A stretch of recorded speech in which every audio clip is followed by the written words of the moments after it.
Hey guys, hope you're going well. I'm talking today about the new Netflix series, Jessica Jones. I just finished season 1. It was released at the end of November, November 20th, but I only got around to watching it this week. And yes, I did it in true Netflix binge watch style. I pretty much finished it in 4 days.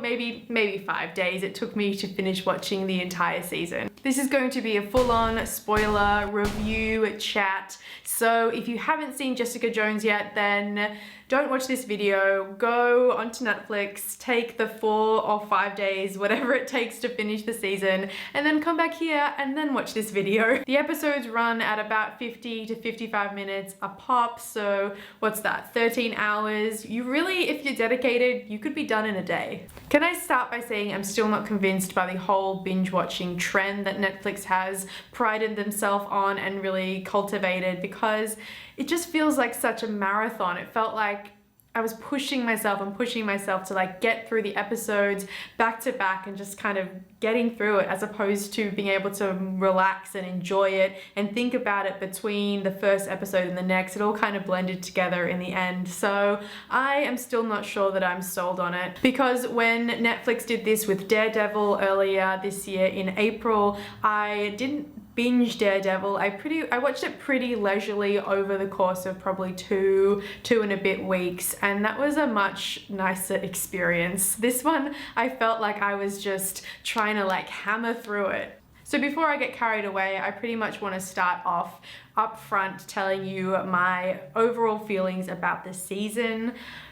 Yes, I liked it, but is probably how I would describe my feelings. I did really enjoy parts of it. I really enjoyed the character, especially of Jessica Jones. I thought Krysten Ritter was really amazing in this role. I liked what it was doing, and I liked the second half of the season much more than the first half, I think. I really thought that they found a bit of drive and momentum as the season really started going along. In fact, 13 episodes were far too many. I think if they had done 10 episodes, 8 to 10 episodes, and this would have been a smash series. I think it would have done so much better. So while I did enjoy the series overall, I did have quite a few problems with it. I don't like to compare Jessica Jones to the other Netflix Marvel series, Daredevil, but you kind of can't help but compare it, because they do, they are from the same universe, and Daredevil to me was a superior series. I felt like it just felt a lot more slick and a lot more well realized, and overall just looked more polished. I don't think I'm alone when I say that I have overall mixed feelings. I think a lot of people do, especially comic lovers. Like, people who read the comic really have a lot of negative thoughts towards the series. I think, not that I read the comics, but I do think that the series deviated quite a bit from the original comics, especially when it comes to their villain, David Tennant, playing Kilgrave, or the Purple Man as he's known in the comics. Apparently, I didn't know it at the time. I only found out post watching the series that he's known as the Purple Man, and then I was like, oh, that's why he was always wearing purple clothing. The penny dropped. I think that the number one thing that I was excited about was that this was a female-centric show, and that we have a really kick-ass female superhero. Whether or not she wants to call herself a hero is regardless, she is a superhero. The only rival Marvel character we have at the moment is Black Widow, and while honestly, I adore Scarlett Johansson's Black Widow forever, her in Winter Soldier blew my mind. This Krysten Ritter's Jessica Jones is more fully fleshed out. I mean, come on, can we please get a Black Widow movie, anyone? So it was absolutely awesome to see this strong, unapologetic female character like Jessica Jones for our first, solo Marvel media. I was on board with Krysten Ritter as Jessica Jones from the very beginning. When I very first heard about this, I knew she was going to nail it in this role, and that goes for casting across the board. I thought the casting was really, really great. David Tennant as the evil mastermind, Kilgrave, I love seeing David Tennant play bad guy roles. He is so good as a villain. We've also got some Aussies represent in there as well, with Rachel Taylor playing the half-sister Trish Walker, and also Ika Darville was in there as the neighbor Malcolm. Luke Cage, played by Mike Coulter, he was just outstanding. He rivals Jessica as my favorite character. I just think he was so cool, so calm and collected with his unbreakable skin, but he had this huge heart to him and this huge soft side, and the way that he found out about his wife and dealt with all this past was really, really well done and well handled, I thought. You just found out so much about him through such little screen time that he had. And you know, he's not going to be returning to Jessica Jones. He's getting his own spin-off series, which I think is going to be really, really awesome. I think they've already filmed that, and that's set to come out next year sometime. Honestly, I was surprised how early on they introduced Kilgrave and started giving him such large amounts of screen time, because that means you start to build a rapport with that character. You start to get to know him.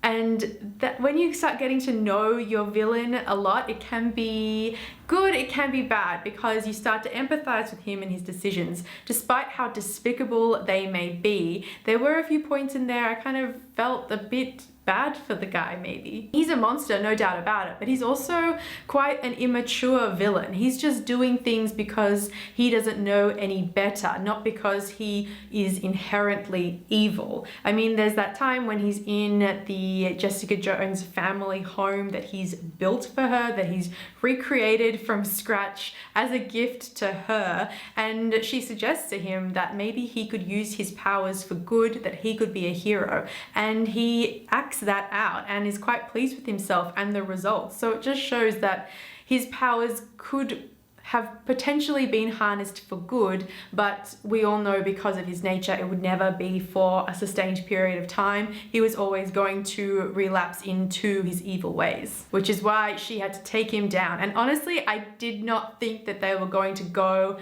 as far as they did. I wasn't expecting full death. Was anyone else shocked by that and a little bit saddened? I think that they could have sort of taken him away and maybe saved him for a rainy day. I would have liked to have possibly seen Tennant revive this role at some later stage down the track, or at least to have known that there was a possibility that he could come back at some later and, you know, random moment, but no, he did. So there were some things that I enjoyed very much about the show in general, but there were probably more things, I mean, equal if not probably a few more things that I would have against the show in the cons category. Apart from annoying side characters that kept rearing their ugly heads, most notably it would have to be the upstairs brother and sister duo. That sister, she was just the worst. I also had a massive problem with how Trisha's character evolved throughout the series.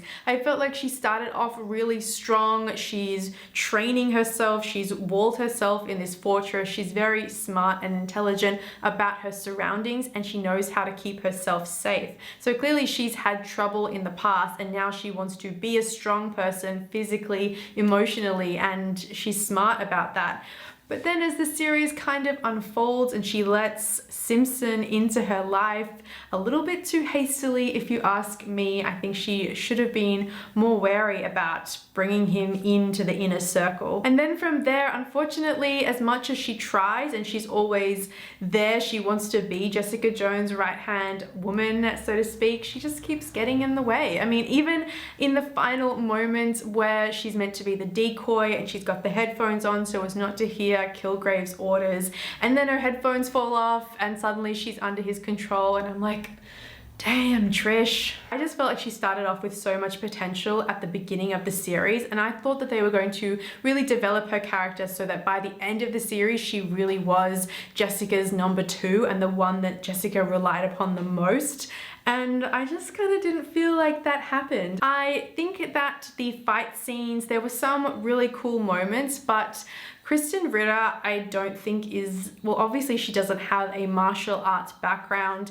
In the Daredevil series, those martial art fight scenes were just jaw-droppingly outstanding, and I think that I mean, again, you shouldn't really compare Daredevil and Jessica Jones like that, but her fighting was very much like pushing people and just like shoving and, you know, throwing things. There wasn't a level of control or skill to her fighting. Kristen Ritter herself also didn't have a lot of power, or what do you call it, like command over her body, the way she stood. You know, she slouched a lot, and that was just part of the whole package. And I don't know, it would have been cool to see her just more in control and knowing what she was doing half the time. There were some really cool fight scene moments. The moments, of course, where she is fighting Luke Cage, that was amazing. There's this moment where she's running from him and she's underneath the stage and he just bursts through the wall and like grabs her like in a bear hug through the wall. That was awesome. And in that fight scene as well, there's a moment where they're outside by the police car and she just picks up this like police door and like uses it as a shield. That was really cool. And then of course, you know, when she has to shoot him in order to finally stop him from trying to kill her was a really big character moment for me. I really felt that.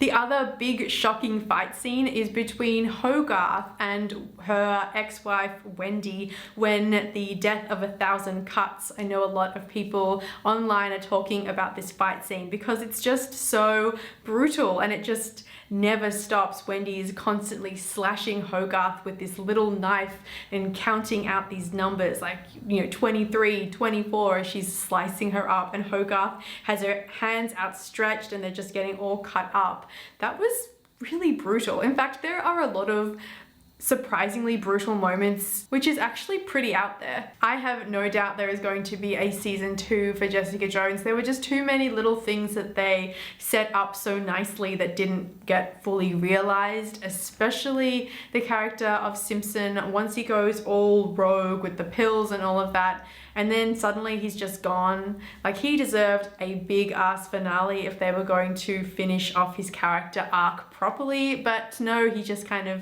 vanished and he was done with. So he is definitely coming back in season 2 or somewhere else along the line for sure. Okay, that is it guys. Otherwise, you know, I could just keep rambling all night long.